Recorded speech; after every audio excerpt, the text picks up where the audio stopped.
Okay, we're good. Yep. All right, welcome to week 2 of programming. Yay! So like we mentioned, we will be recording this and posting it to YouTube later for you guys to reference later. We introduced ourselves last time, but just in case, I'm Ryssa. Oh, okay, and I'm Jacob. Yeah. So let's go over the content from last week. So I talked to you guys about what it means to be a programmer. You're just writing programs, which in of itself is just giving your computer instructions that it will follow, kind of like an obedient dog who will listen to every command you give it. And this flowchart just kind of shows how your ideas and concepts as a programmer come to fruition in your hardware. So you as a programmer, you are programming in an integrated development environment, or IDE. It's just what programmers write their code in the same way that you write your essays in Google Docs or you create your presentations in Google Slides. It's the same thing with IDE. And you can see on the left, we have that Android Studio icon, which we will talk about in a little bit. And we're writing code for a program file. So this is what we're actually writing our code in and what the computer will interpret. And we write in a certain programming language, which in robotics we use Java, but there are plenty of other programming languages out there that we use for a specific purpose. And so this program file gets interpreted by our little computer, but it needs some help. It won't be able to read human code, so it needs the help of a compiler to turn that human code into machine code, ones and zeros, binary, and that computer will take in that input, that code, and produce an output on our robot and other interfaces. So our hardware controller will send electrical signals to our hardware, to move our motors and servos.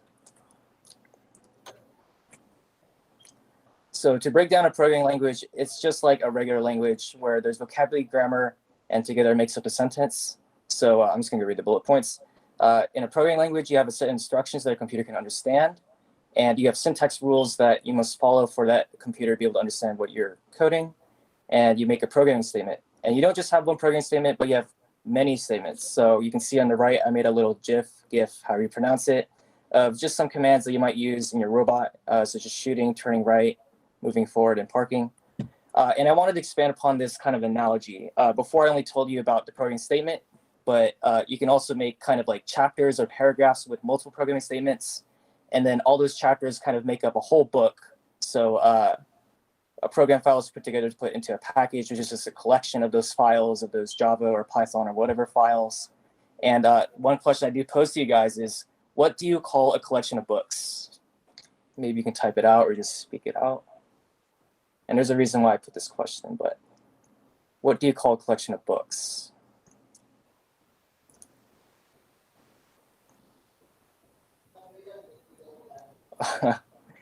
Okay, if no one's going to answer in like the next 10 seconds, I can answer for you guys, but just keep, okay. Yes, a library. So go to the next slide. Yeah, you got it right. Oh, okay, go to the, Oh, all right. I put the slide on accident. Okay, yeah, go to the next one. So basically I made a little visual as to kind of how everything fits together. We have our vocabulary and grammar, our instructions and syntax, and together that makes a programming statement or your sentence. And you have all these statements and they make up like kind of a chapter or a paragraph. So your program file, and all those program files, all your Java files and whatever, they're put into a package. I would kind of think of it like a folder pretty much, and it's like a book. And you have all these books together and you put them together and you make a library. So a library itself, it's even bigger than just having one program for a robot. It's a collection of like code, documentation, pre-written programs and routines that you can reuse over and over again. So there are some teams that provide libraries for other teams to use, and I'm actually going to put kind of a link to a repository that I looked at, which is a library that another team has made, and I've tried experimenting with this in the past. So it's just kind of like a template you can use, and it saves a lot of time having to write code manually. It just kind of wrote all the code for you. So if you know that you're using like, 4 motors for your base, you can just kind of find the program that kind of fits for that drivetrain.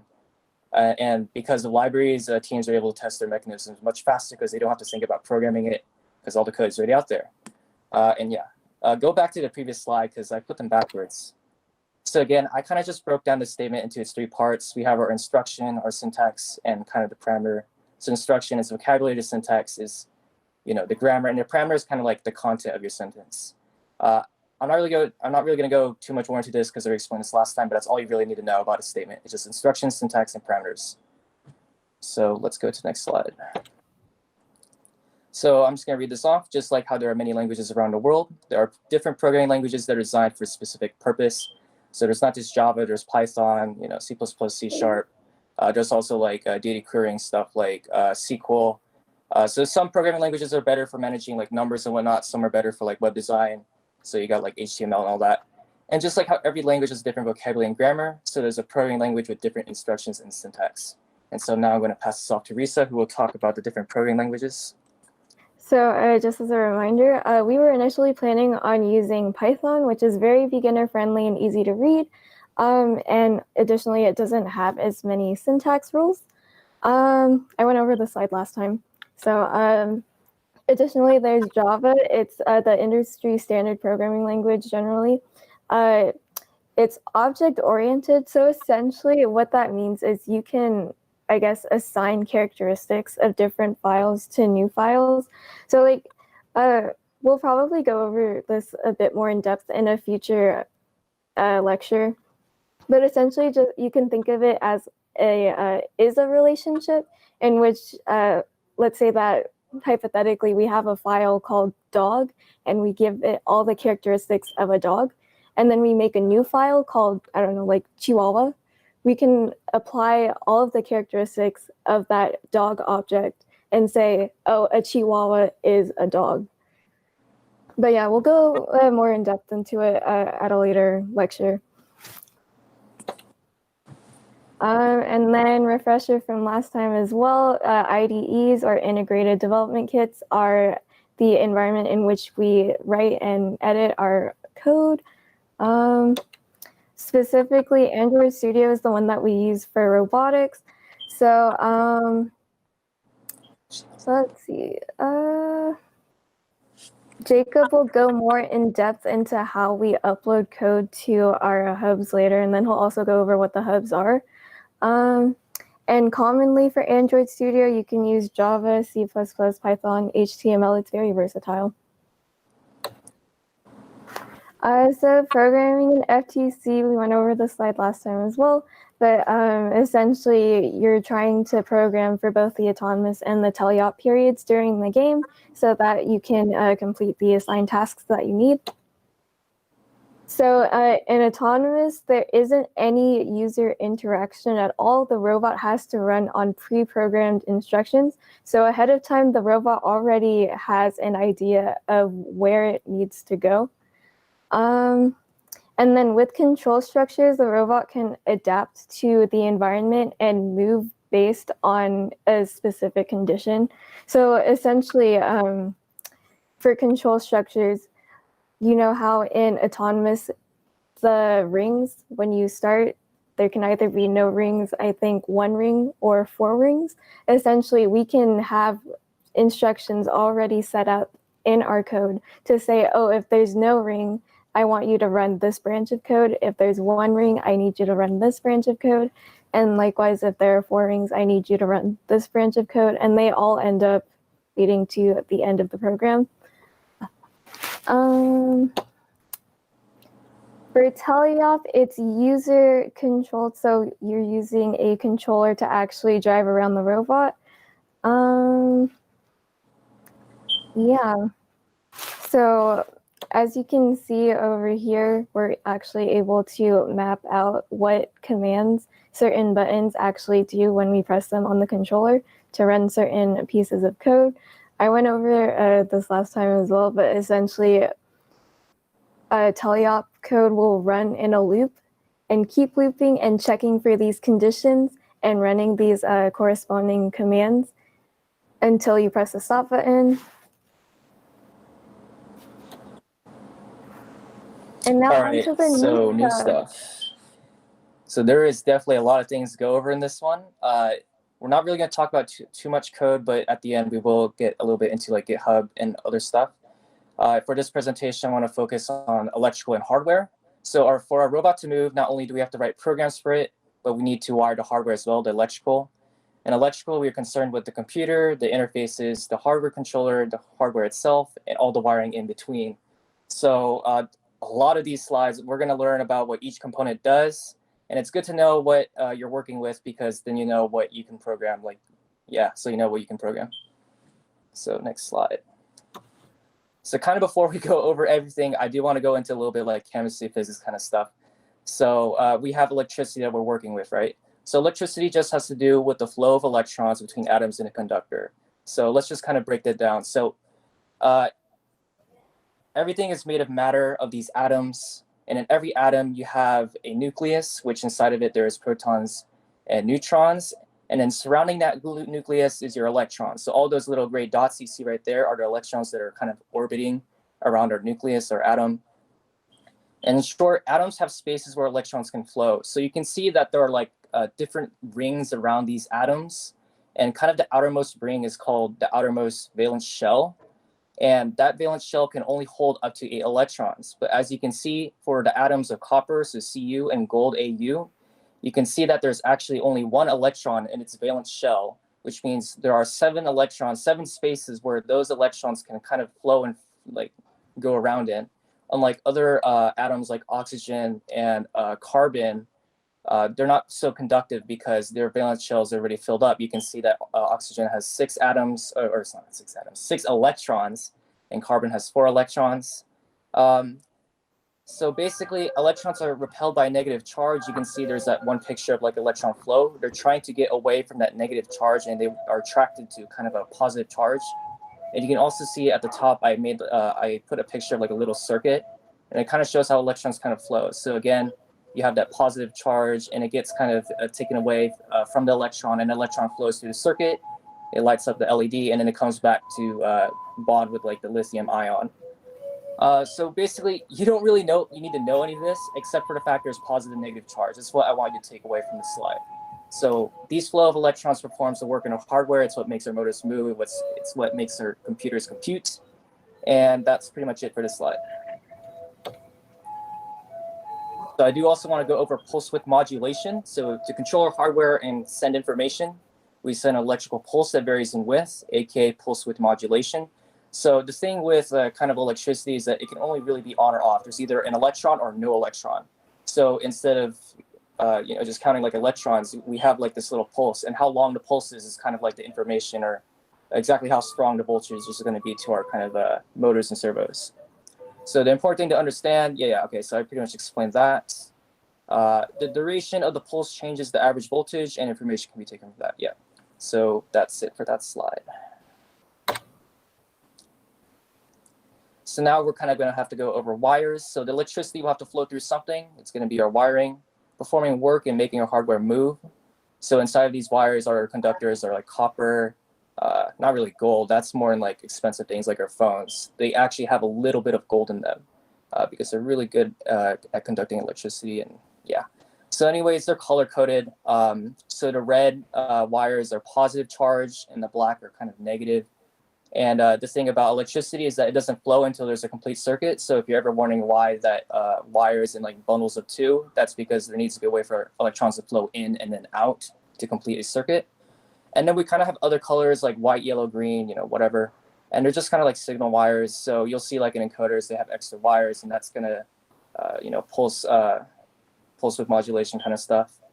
And then, that's pretty much it for that slide. Electrons can flow in a complete circuit, And then also, just as a side note, these particular adapters are known as Anderson power pole adapters.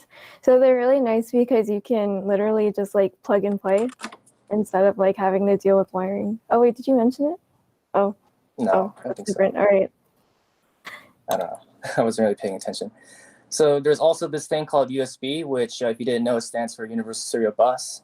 So engineers kind of came together and they kind of all agreed upon a universal standard for like data transfer and charging. So at the moment, USB-C is kind of the most common, most efficient kind of port out there. You'll see them in pretty much all the Android phones, on new iPads, pretty much everything. For some reason, iPhone is still using Lightning like port, and it's like really ugly, and I don't know why. I feel like they should just switch to USB-C, but I guess Apple just wants to make a monopoly on like chargers and whatever. But anyways, in robotics, we kind of use all these different cables, which I don't really want to go too much in depth, but that's just kind of different cables we use, and that's what they look like, Next slide. So now we're actually going to get into kind of the little interfaces. So for our inputs on our controller to do something on the robot, we use a driver station app on a phone as their interface. So we have these controllers that are connected to a phone, and this phone has this app, driver station, and it kind of shows a lot of information, such as kind of what network you're connected to, your ping. So if you have higher ping, your inputs are going to be more laggy, and the robot's not going to be responding as quick. You can also see kind of the battery, how much charge you have left, and the voltage as well. So you see that really big white button in the middle. That's how you start your autonomous IntelliHub, although it is currently running because it has a pause button. So right now it is running. And you can also see at the bottom, it shows kind of messages that you've coded in your program. It's going to display them at the bottom. And yeah, that's about it for that slide. So I do want to go over how exactly does a controller, which has a USB end connect to a phone, which kind of has I think a micro USB. I'm not sure what port that is, but in robotics, we use Logitech controllers in this competition. And to connect them to our phones, we use what's called a USB splitter, and they're also called like Ryssa, what are they called? They're like OTG. OTG, on-the-go cables. Yeah. So you're able to connect, because in the competition you can have two drivers, which means you'll have two controllers. So you need this kind of USB splitter to connect both of your controllers to one output or one input, that little port at the end. And then you have a USB female to micro USB, which connects that little USB splitter to our phone itself. And from that, the controller is able to communicate its inputs to the phone. Next slide. And so now we have the other end. So there's actually two phones involved in this. You have one phone that's connected to your controllers, and then you have another phone that's connected to your interface, the hardware controller. So it receives information from the driver station through Wi-Fi direct and relays it to our hardware controller. That's pretty much what it is. You can connect your computer to this phone to upload code. Although you'll see in the next slide that you don't have to upload code to this phone. Instead, you can use what's called a control hub, but I'll explain that later. And you can also use this app to configure hardware devices. So you need to tell your program, your phones, hey, what motors, what servos you're using. And you don't have to use this app. You can also just use the driver station. But yeah, that's just kind of conventions, basically. All right, next slide. So here I made like a little visual. You can see that we have our controllers, which are connected to our driver station. And we have that little Wi-Fi icon. So the driver station and the robot controller are kind of communicating with each other. The driver station is telling robot controller inputs, and the robot controller is really relaying back information about like our robot, so the telemetry or messages at the bottom. So our robot controller itself is connected to our hub, the hardware controller, which itself is kind of the interface for our hardware itself. I won't explain it here. I'll explain on the next slide. So next slide. So now we're going to talk about our expansion hub. So it's basically just it's the interface between our computer and the hardware. So between our phone and the motors and servos, it turns that information given by the phone into electrical pulses, or again, pulse width modulation, that it sends to the different ports it has. So you can see on that second picture at the bottom, that's like the little connection, the mini USB that connects to our little phone. And the different ports it has a port for kind of the source of like our electricity and whatever, that little yellow thing, the battery, yeah. And then we have ports for our motors, which are below that battery thing, so 0 through 3. So there's 4 ports that you can use, so up to 4 motors can connect to one hub. Then we have the ports for servos. There's 6 of them. I haven't really seen anyone use more than like 2 really, but yeah, there is up to 6 servos you can use. And you also kind of like have I/O ports, so basically meaning like input output. Our sensors will not only receive electrical pulses, but they'll be able to send them back to our expansion hub and kind of relay information that it's sensed. But we'll talk about that later. And yeah, that's about it for that slide. So now there is another hardware interface that we'll talk about. It's the control hub. So it's unique in that not only is it a hardware controller, but it has the brain of the computer itself, a CPU. So it's kind of like they put the phone and the expansion hub together and turned it into one thing. And it's really cool. You upload code to this instead of the phone. And Ryssa can vouch for this. It's definitely a lot faster to upload code to your control hub than, say, your phone. It also has a lot of, oh, sorry, you were going to say something? No, I was just confirming. Okay. And then it also has more like USB ports for connecting cameras. So you can see there's a USB 2.0 and a USB 3.0. Also, if you want to know the difference between 2.0 and 3.0, it's just that 3.0 just is a faster data transfer. I'm not sure exactly how much you can transfer per second, but there's that. 3.0 is better. I mean, higher number, right? And it also has USB-C. That's what you'll connect. What's you call it? The USB-C is for connecting that to your computer when you're uploading code. And a mini USB, say if you want to connect it to a phone, I guess. You also have an HDMI port. That's if you wanted to connect it to a webcam, which I'll talk about later. And a micro SD, which is just kind of extra storage that you might need for image recognition or just maybe some other code. And Jacob, wait. That's not right. What is it? The HDMI port is or like is it to display something? It displays. So like you know how in the robot controller there's the UI. If you like plug in a monitor to the HDMI, it just shows that, I think. Oh, okay. All right. Yeah, that's it. All right. Thanks for correcting me, Tyler. All right. So yeah, I was wrong and Tyler's right. So listen to her for that one. Okay. But it has everything else that the expansion hub that has the same amount of ports and everything. So yeah, next slide.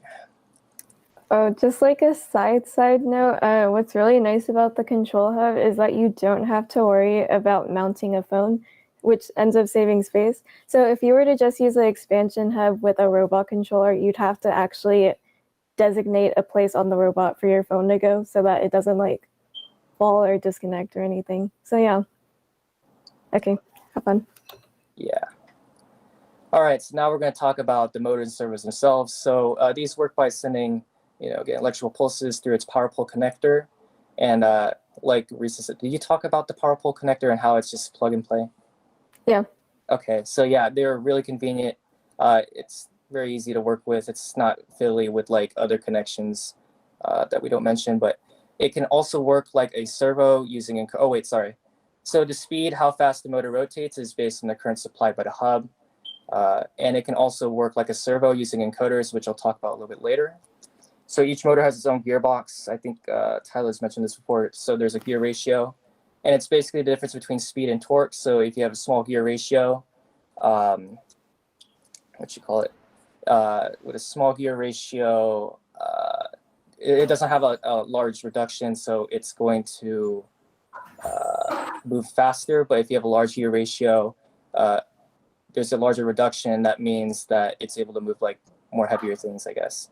I didn't really explain that too, I'm sorry. But basically, the smaller that gear ratio, that motor you see to the right is a 40-to-1 reduction.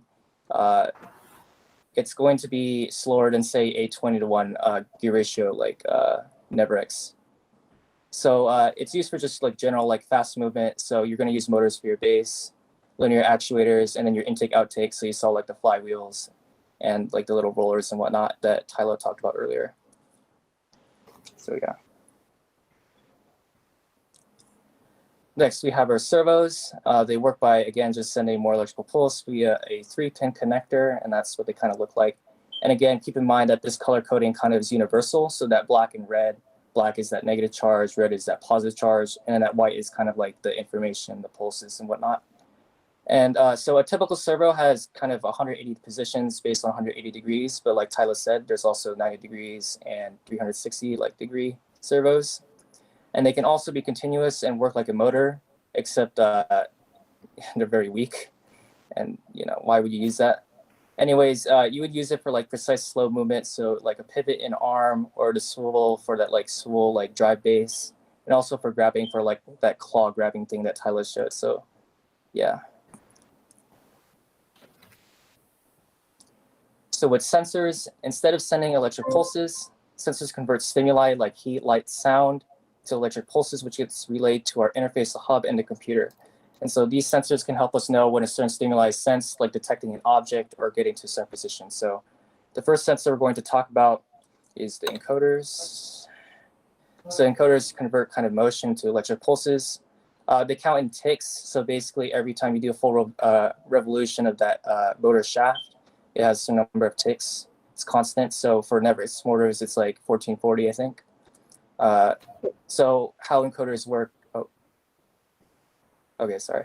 Anyways, so how encoders work, there's different kinds of encoders out there, but the one I'll talk about is with magnets and like signals. So it kind of uses two magnets that rotate and kind of change the signal of a channel. So you can see that in our clockwise motor, when it's turned clockwise, there are two signals, and whatever is the leading signal, so A came before B, so channel A is leading before B. That means it knows it's counting clockwise. And then with counterclockwise, you can see that that's channel B signal comes first before the A, so it's turning counterclockwise. And so these encoders, what you'll find is that our motors in robotics actually have encoders built into them. But for some other motors, they don't have encoders and you have to add them separately. But for robotics, again, they're all built into motors, so you should probably use them. Well, you should use them. You'll see later kind of the applications for it. Next slide. So in our control hub, in our expansion hub, what we have is an inertial measurement unit, or IMU. And it's actually consisted of like multiple sensors. So one of the sensors it has is a 3-axis accelerometer. So when you think of acceleration, you usually think of kind of like increasing its speed, but actually acceleration just more has to do with the change of speed kind of over time or direction. So you're able to get information about that. Then you also have a 3-axis gyroscope, which you'll see is just kind of the rotation in the 3 axes, X, Y, and Z. They're called pitch, yaw, and roll. Yaw is particularly good. Like that's what we use to kind of figure out kind of direction we're going. Like we can use the gyroscope to tell the robot to go to a specific degree, basically. So if you want to turn 90 degrees, we would use the gyroscope and some clever code to do that. And we also have a 3-axis magnometer, which from my understanding is just orientation. So it kind of knows if it's like standing upright or it's on its side.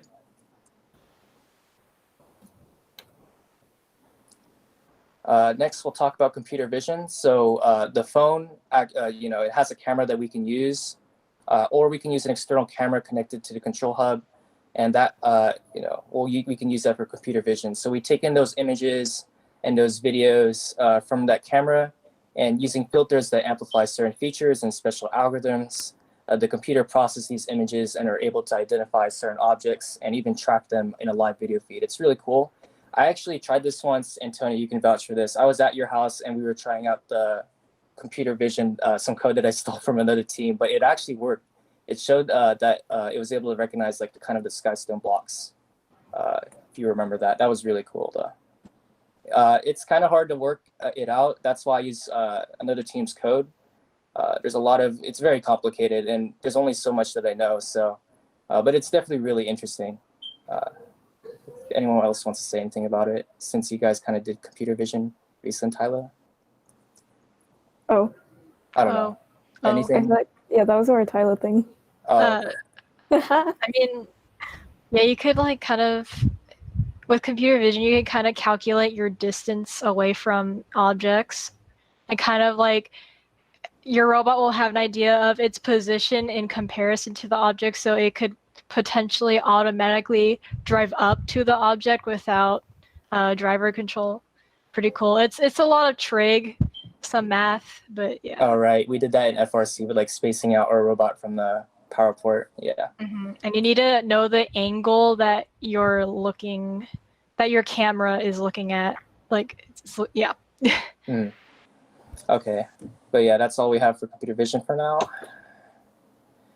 Next, we have the color sensor. So it just kind of converts color to, again, pulses, but this time with a 4-pin connector, but it's just kind of the same idea, just sending signals to our hardware controller. So it returns values of red, green, blue. There's also alpha, from my understanding, is kind of like transparency, and hue, so basically how light or dark something is. And it ranges from 0 to 255, with 255 being the strongest sense. So if for red it reported 255, that means whatever we're looking at is super red. So there's this light you see. So on our robot last year for Patriotic, we used a color sensor to kind of identify the sky stone. Although it didn't really work out in the end, but it was really cool kind of working on it while I was in Tony's house. You can see that there's a really bright light. And so the reason why we have this bright light is so that whenever it's detecting colors, it has the same lighting conditions. Because what happens is that if you're detecting something in like a low light condition, it's going to report different results than if you were in like a bright light situation. So with this bright light, it's going to keep lighting conditions the same. And so it's always going to report kind of the same values. The other thing you need to understand is that unlike computer vision, where you can see things from far away, with a color sensor, you have to put it super up close to the element. So for like our autonomous, we had to drive up super close to the block to be able to kind of tell if it was like yellow or black. And that is kind of a problem with the color sensor. It's very limited in what you can do. And if you ever have the chance, I'd totally pick up like computer vision and all that. But that's all I have for color sensor. And so this is kind of a little demonstration of how sensors output like information to our driver station. Hopefully it's not too laggy.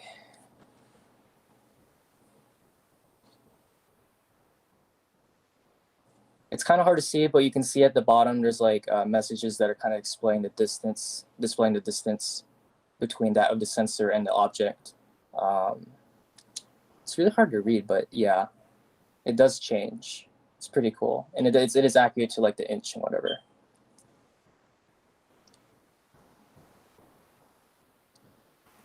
And so that sensor in particular, it looks more like a ultrasonic sensor, I think. We don't go over distance sensors in robotics because we don't really use them and are not super great. I didn't make a slide on them, but that's what that sensor is. It's a distance sensor. Next slide.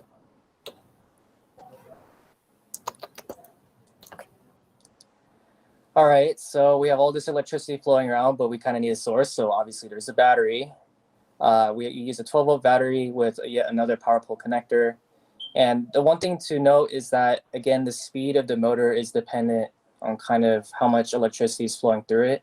And voltage is kind of like the pressure of the electricity, I guess. I don't really know how to explain it. But basically, over time, as you use your battery, the voltage of your battery drops, and it won't be like 12 volts anymore. It'll be like 11 or 10. And in your code, you might tell your motor to go at its max speed. So you want to do like set power 1. And that means that the full amount of electricity will be sent to the motor. But what will happen is that if there's only 11 or 10 volts, it's actually going to go a little slower. Even though you told the code for that motor to go as fast as possible, it will be slower if it's a lower voltage, basically. So pretty much between matches, you should always like charge your battery and switch them out and keep them at like the highest voltage you can so that robots can move at their optimal like fastest speed.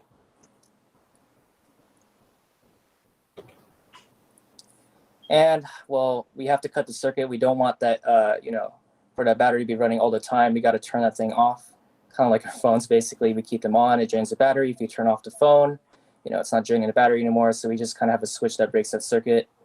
And yeah, it's pretty self-explanatory.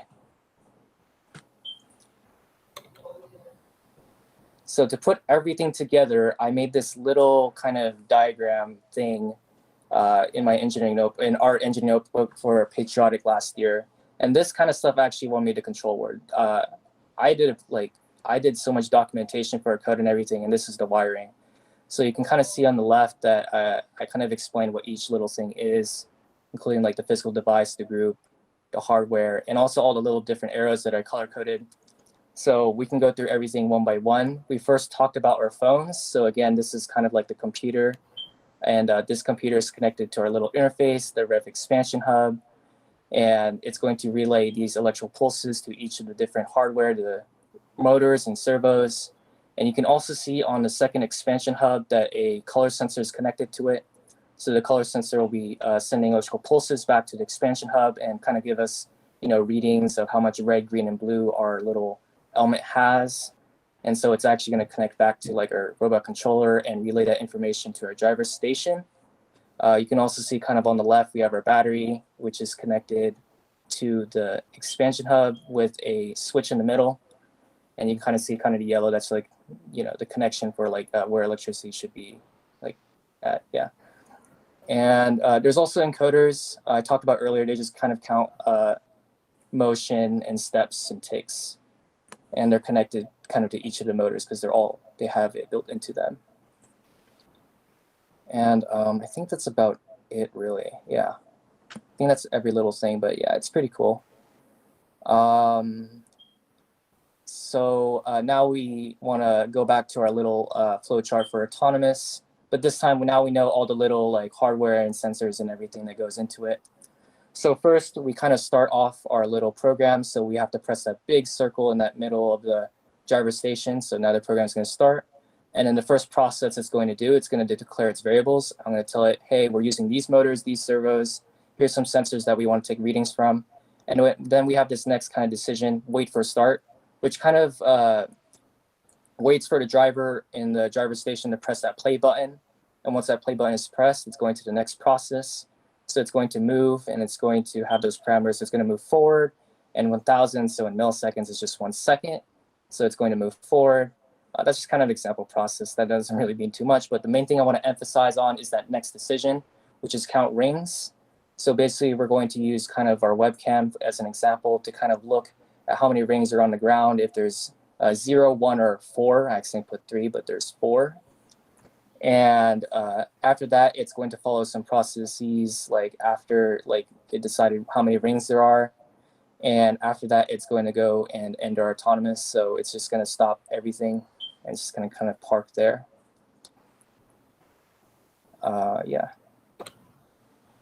And then for here, it's kind of the same idea. We have to start our program using our driver station. It's going to kind of signal our robot controller that, hey, we need to start the program. Here's what motors and servos and sensors we have. And after that, like Ryssa said, we're going in a loop. We're always going to be checking if the driver station has pressed like the stop button, but if not, it's going to go through updating its sensors, so updating the readings on the driver station at the bottom, and it's going to go check through like each little input on the controller. Like if I move the left stick, that means I'm going to move a robot, stuff like that. It's pretty self-explanatory.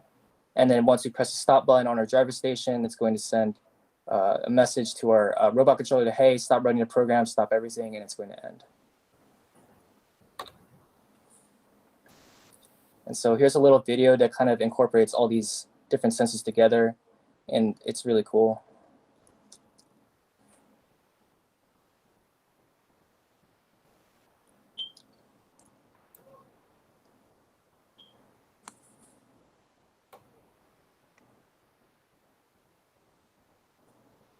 So awkward that it's quiet. I thought it would like play sound. Is there sound? I don't think so. Maybe it's just I'm not listening to the presentation. I'm only watching it. But yeah, that's kind of like an example of autonomous that uses different sensors. They definitely use encoders, kind of tell like an exact distance that these motors will move, but it will also use kind of like what's called PID controllers, which is some calculus thing to be able to tell the robot to like optimize its movements basically. So you notice that it doesn't just move like forward and then back and then turn like left 90 degrees. It moves super smoothly because that PID controller is able to kind of calculate like the exact electrical pulses that we need to send to our motors and everything. They also use a camera. You'll see that at the very beginning. Can you play the video again? We first have to collect our sky stones, the ones with the pictures on them. And you can see there's a camera right there. So at the very beginning of that autonomous, one of the processes was like, go check the camera, see what position the sky stones are in. And after that, it's going to run like 1 or 3 programs to get that sky stone first. And then after that, it uses the extra time to get the other sky stones. And I wonder if it's adaptive, like it gets the blocks by looking at the camera even more, or it just always pushes the blocks in the same way every time. I'm not sure. But yeah, it's really cool that it's able to kind of get the rest of the blocks even though they've been knocked over. It's really cool. I'm not really sure the sensors are part of that, but yeah. So what's different this season? So while we can't work on the robots themselves, programming is actually not really affected. Without the robot, you can still program as long as you have a Chromebook with you. You can program each of the different subsystems. So I created like tests for each of the little things that are, okay, so basically a subsystem is just one part of the robot. So you know that in your robot, you have kind of the drive train. You also have your intake and outtake. In a robot, we kind of had a lifting mechanism, and we also had a pivot mechanism for PR's robot. So you can still program for all those different things so that when you get to school, you can test them right away instead of having to just write them. You know, it's just better to have everything already done by then. And you can also still kind of program a teleop if you understand what you're doing. It's just that you won't be able to kind of test them really, but if you know what you're doing, you're able to write everything beforehand without having to actually try it on the robot.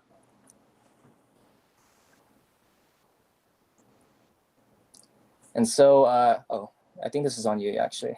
So I'm gonna pass this off to Ryssa for pretty much the rest of these slides.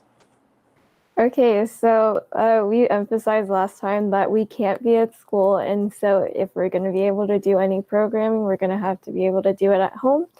And it's also more likely that there are multiple programmers on your team. So it becomes a question of, okay, well, how do we share our code and collaborate on it so that everybody is on the same page and is coding on the same like updated files? So that's where communication and having the right resources and tools is going to be really, really important. So we have GitHub. We love GitHub. GitHub's great.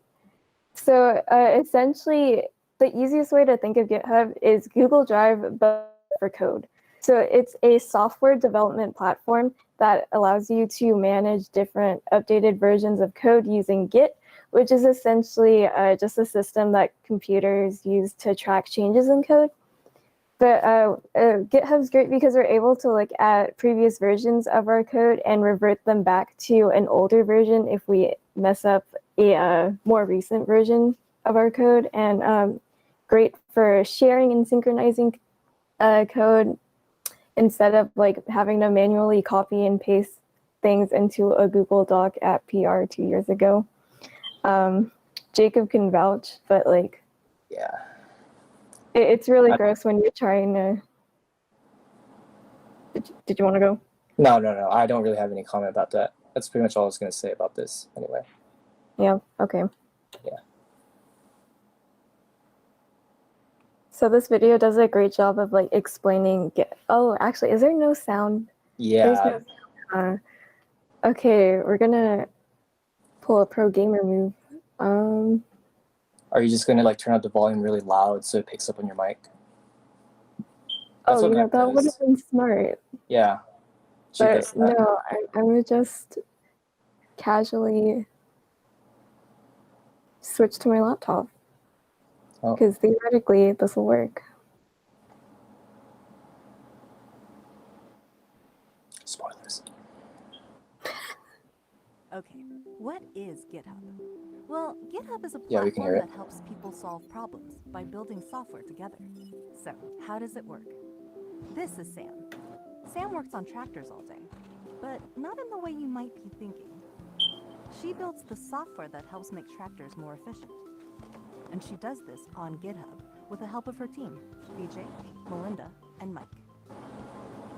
Now, even though they all work on the same project, Sam and her team don't all work in the same part of the world.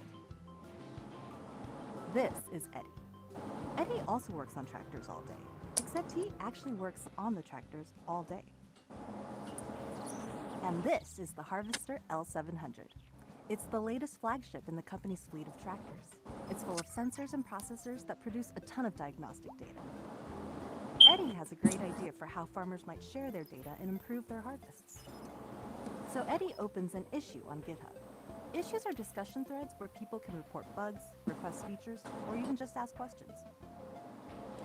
Sam is the first one on her team to see Eddie's issue, and she thinks that VJ would be the best person to start the job. And here's where we get into the nuts and bolts. Eddie isn't the only person using the Harvester L700.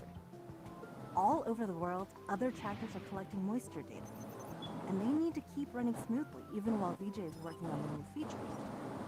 He needs a dedicated place to experiment, so none of his changes end up on the farm before they're ready. So he creates a branch of the code, an alternate timeline where he can safely make changes to the software. Now he's ready to start writing a new feature. GitHub tracks VJ's changes and saves snapshots of his progress. When he's ready to collaborate on the changes with his team, he opens a pull request on GitHub. Pull requests let you show others the changes you're proposing so they can review and discuss them. This means VJ's teammates can help with roadblocks and even make improvements. On GitHub, everyone has a copy of the project. So if Melinda has an idea for something that will help make VJ's work even better, she can add it to the branch herself. GitHub keeps a record of everyone's contributions and feedback in the pull request, alongside relevant messages from the team's other systems. Once the team has signed off on the changes, VJ can incorporate the new code into the project. The new feature will be available to everyone as soon as he merges it in. Now farmers everywhere can all benefit from Eddie's great idea. But this is really only the beginning of the story. Because GitHub is the largest community of developers in the world, with millions of people sharing their projects, Eddie's idea could end up helping people in unimaginable ways. What kinds of problems are you trying to solve? Whether you're an engineer, a code enthusiast, or even a farmer trying to harvest grain, software touches every corner of our lives. GitHub is where people build that software. It's how they build software. Together.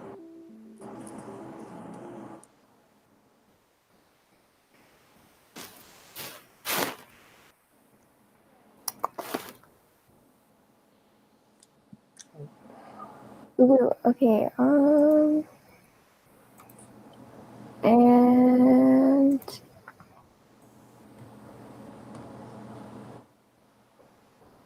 okay, are we back on the slides? We are. Okay. So yeah, GitHub's great for collaboration. So I invite any programmers that don't have a GitHub account to make one, and I'm going to be going through the steps. But like beforehand, so this is just like a watered down visual of what GitHub allows you guys to do as programmers.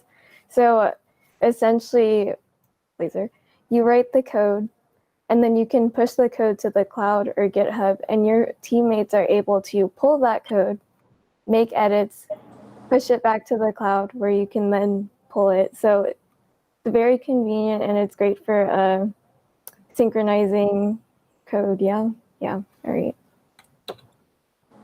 So for anybody that's following along, if I go too fast, feel free to unmute your mic and just like tell me to chill and slow down. But start by going to www.github.com.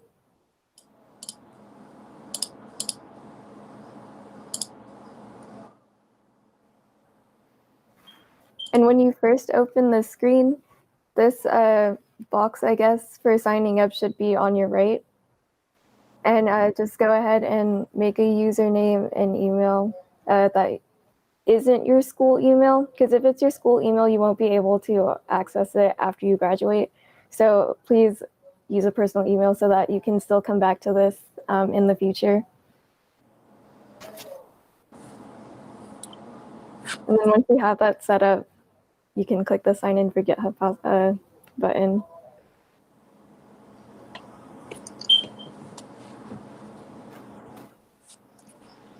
So I guess when you're like done with setting it up, you can kind of like leave a message that, hey, move on to the next step. Because I appreciate. Yeah, because it takes some time for people to get there, but I guess we can wait on this slide. Yeah, just like leave in the chat, hey, I made it to this step. I've made the account, and we can move on. I also just want to see how many people are actually signing up, pretty much. Let's see.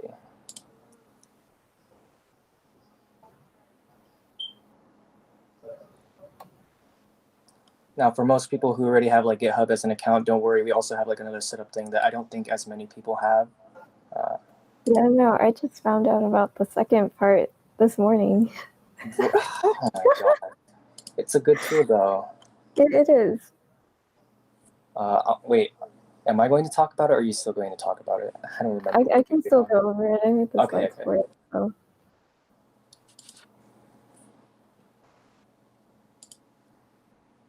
Is it safe? Is it safe to move on?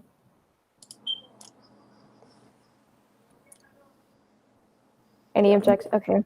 All right. So the second part is choosing a plan.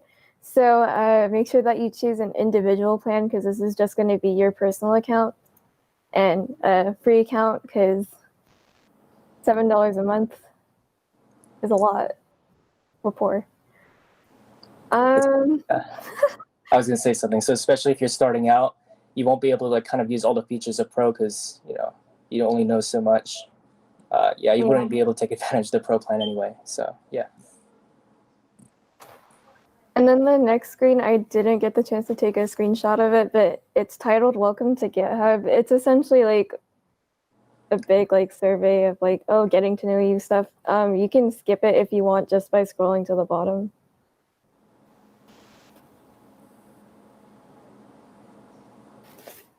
Actually, since we're just posting this later, okay, wait. Option A, I just eat through these slides and then they can rewatch it later. Right. Option B. Because I don't see anyone who has like left a message that, hey, I'm actually doing this, but it's, yeah. All right. Is that all right with everybody if we just like go through the steps, and then for those of you that are rookie programmers and want to make an account, you can reference this later on YouTube.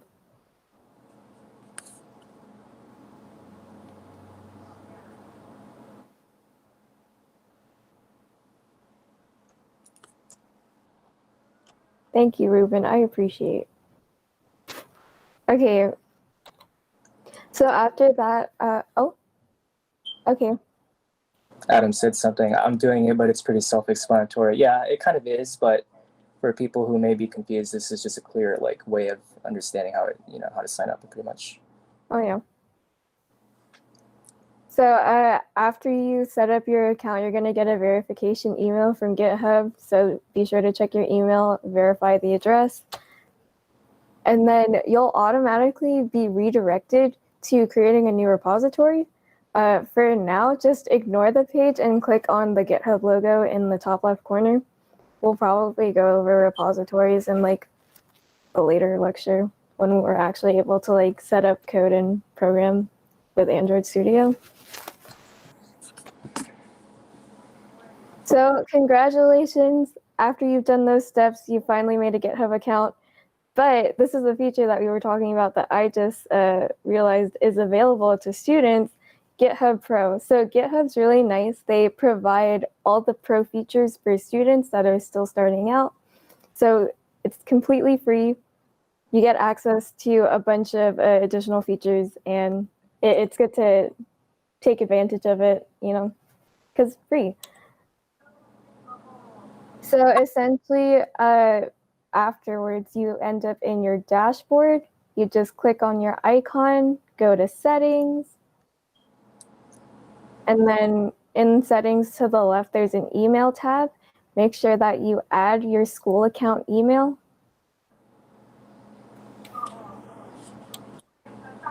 And then from there, you end up getting another verification email from GitHub. So make sure that you verify your email address. Don't panic if it takes a while for the email to come up, because when I was setting mine up today, it took a few minutes before I ended up getting the email for it. After you click the button, you'll be redirected to GitHub, and it'll say your email was either verified or there was an error trying to add the account. If there's an error, just try to resend the invitation link again. From there, you're going to Google GitHub Pro for Students and just click on the first link. It should take you to a page that looks something like this with GitHub Student Developer Pack on it. When you get there, click the Get Your Pack button. And essentially, since your school email should already have been added, select your school email. For Heritage, I guess it automatically recognized that it was a Heritage email. And then for the how do you plan to use GitHub text box, you can just like put for robotics. But yeah. And then from there, you get a thanks for submitting page. It says that it'll take a month max for a confirmation. So just like keep your eye out for an email on that. So here we have Tyla's GitHub account. Here you can see that she has a pro status because she's a pro gamer like that. But yeah.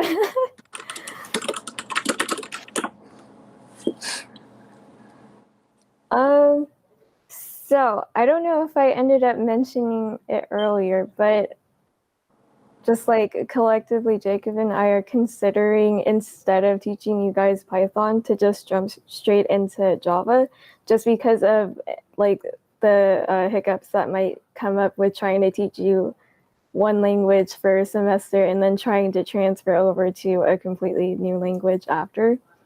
So that's where REPL comes into place. So REPL.it is a web-based IDE, just like how VexVR was, where you can program directly inside a web browser. REPL stands for Read, Evaluate, and Print Loop. And like we said, it is a web-based IDE, so you can access it with your Chromebook. And it also has a multiplayer feature. I don't know. We'll probably will, huh? Will it What? just multiplayer? Yeah. I have the kind of everything pretty much set up. I'm just waiting on you to. Okay. Yeah. So once you have, What?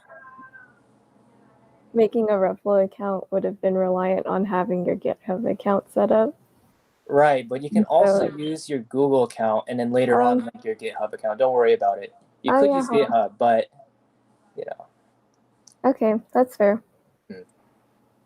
So you can sign up with Google, GitHub, or Facebook. Again, don't use your school email because you want to be able to access this even after you graduate.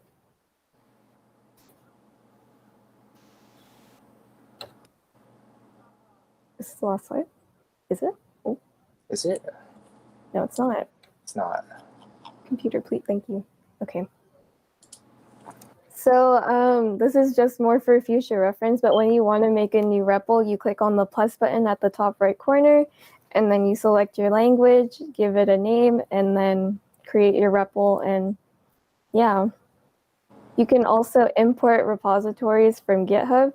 So if you have code on GitHub that you want to be able to edit on REPL, you can just import it directly once you have your GitHub account linked. So let's try out the multiplayer feature. Yep, and that's where I come back in. So for anyone who's set up their REPL account, I'm going to be putting a link in the chat where if you click in the link, you'll be invited to a little REPL, so program file.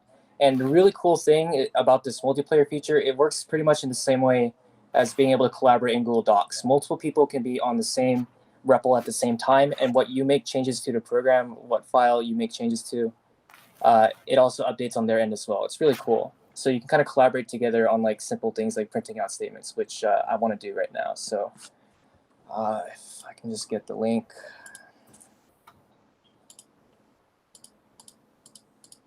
Okay. So if you click on that link, and it's going to ask you to kind of sign it into REPL, and then you'll join that little REPL like file thing. And from there, I'll kind of explain what to do. Yes, but you can also see, you can see everyone else's code at the same time. So look, I'm going to make some. Oh wait, if you're not interested in programming, no, you don't have to. You can if you just want to like take a look and like mess with it, but.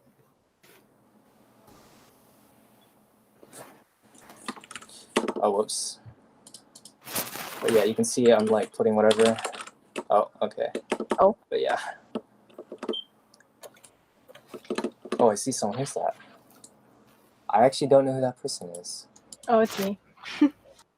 Okay, wait, no. I mean, like, okay, I see Ryssa Angel, which is Ryssa, and Tile Asian, which is pretty self-explanatory, and then I Conquer. Oh, I think that's Shane. Oh, okay, that's cool. I think. Wait, hold it up. Bruh, it went away. Okay. Oh. RIP. RIP. Alright, it's fine.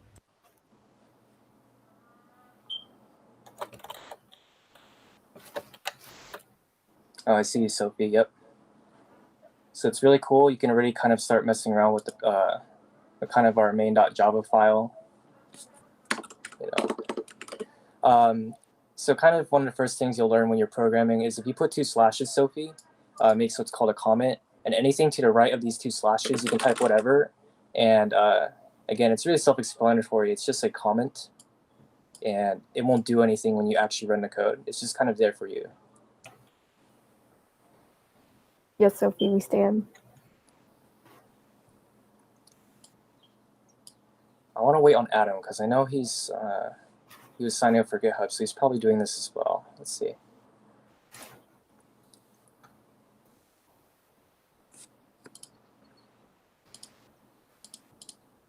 I want at least like a few more people before kind of explain it. Well, it's pretty self-explanatory. So I just left a comment right here. So pretty much you have this little instruction right here. and you can copy it or you can type it out on its own. And what I'm basically asking you guys to do is to type out this instruction. Oh, what the Oh, heck? hello. Okay. Oh, hold we were on. typing at the same time. Yeah. Okay. Okay, so here, let me just put this, yeah, Jacob. Okay.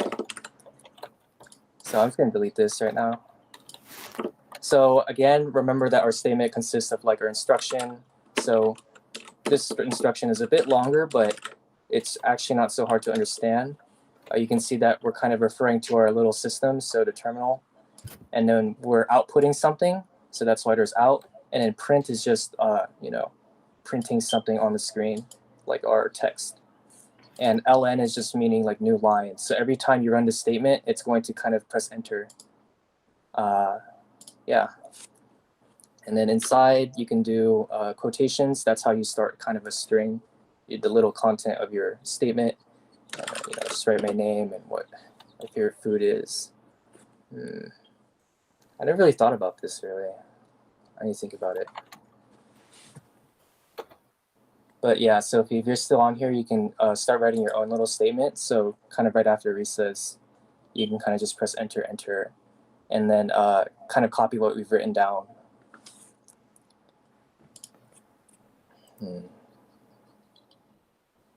What is my favorite food? I'm thinking about it.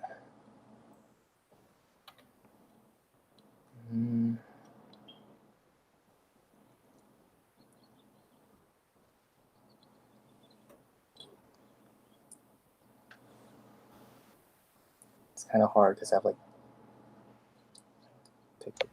Bruh, just say something. I can put anything, I know, but I'm actually taking this serious, okay? I'm a tryhard. I'm a nerd, okay? I have to be right about. Oh, I think someone else joined. It's +1, so I don't know who just joined, but it looked like someone just joined. Oh, Emmanuel. Okay, cool. So yeah, you can also kind of add your own system.out.print.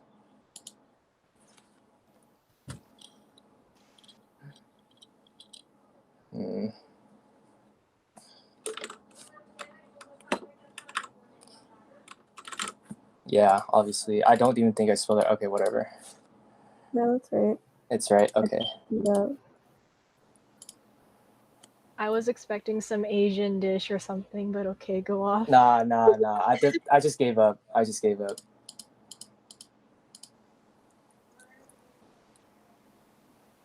Okay, so Adam, you see that I put like a little link right there. If you click on it, you'll be invited to this little REPL, kind of like a Google Doc, but code, right? So if you click on it, you'll be invited. You'll be asked to probably sign in or something. And then after that, you can kind of type in whatever. In this case, I just wanted you to kind of try writing out like kind of your first line of code.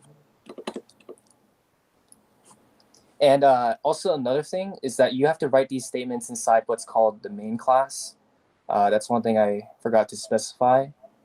Because the thing with Java is that you have to start off with a main class, and then you write your code inside of there first. In Python, you don't really have any starting code. You can kind of just start writing statements already. But the way that Java is structured, you have to write your code inside of here. Yeah. So I'm gonna wait for like maybe one more person to write their like line of code, and then I'll show you kind of how to like run the code pretty much.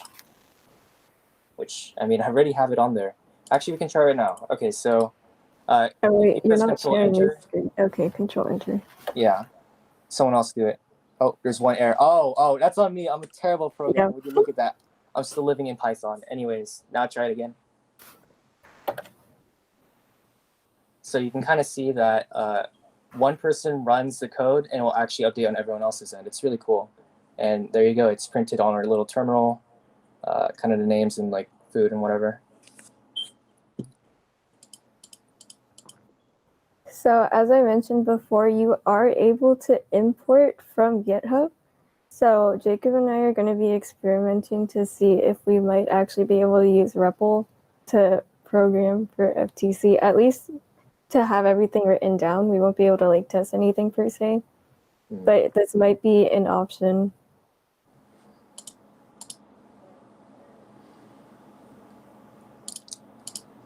And I would say it has some of its own benefits, like the whole multiplayer thing. programmers could be working on the same thing at the same time, unlike GitHub. But I mean, GitHub kind of streamlines the whole being able to synchronize everything, but it's a lot simpler with REPL. Like everything is, you can see all the changes being made live. It's really cool. But once we get to Android Studio, we'll have to use GitHub for kind of synchronizing everything.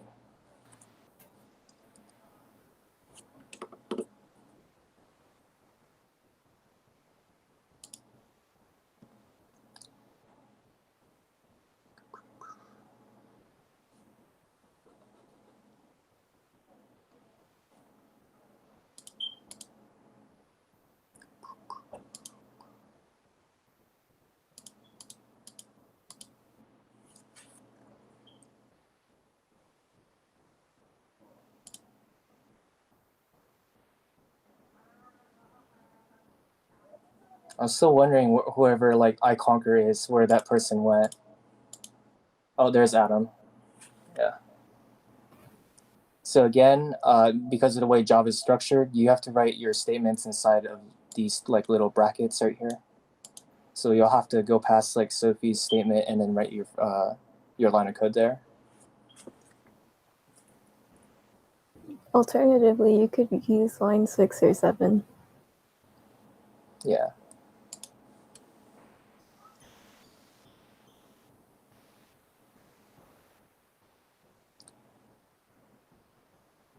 Right, so you're writing down the instruction first, system, so kind of the actual inner hardware, whatever, and then out our terminal, and then printing out what we want to print out to our terminal thing.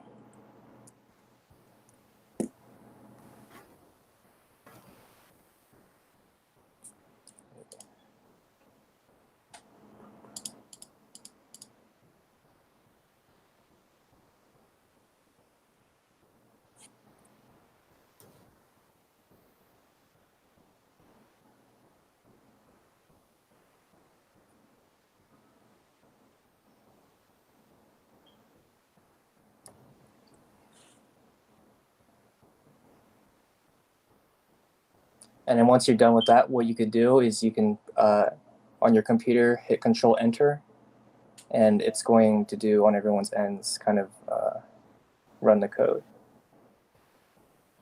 Yes, one thing to note is the semicolon, which I totally forgot. It's kind of like the period. It's kind of how you usually end statements. Python, it's different. You don't need a semicolon. I forgot that we're running in Java, so I didn't put the semicolon. But yeah, it's kind of a way to just end off your sentences. And there you go. Now it's updated. Now you have Adam, just Apple. Wow, that's so funny. Okay. Oh my God. Okay. I'm not sure if I'm really gonna go through too much else. I mean, you did write your first line of code. I could go over variables and other things, but I feel like that's more of a lecture for next time. I really just want you guys to kind of explore this whole IDE and just writing your first line of code. That's really what I want to accomplish here. Yeah.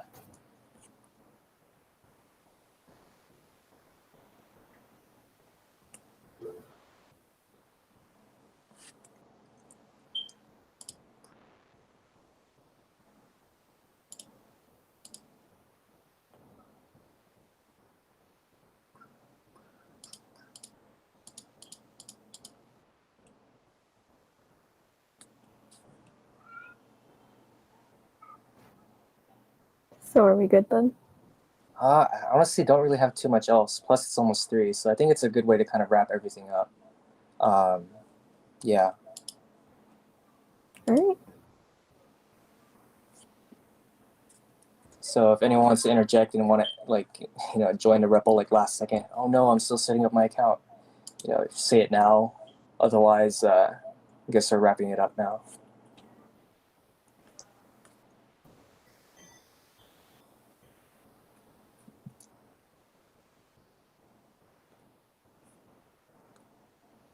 Looks like everybody's good. Okay. Yeah.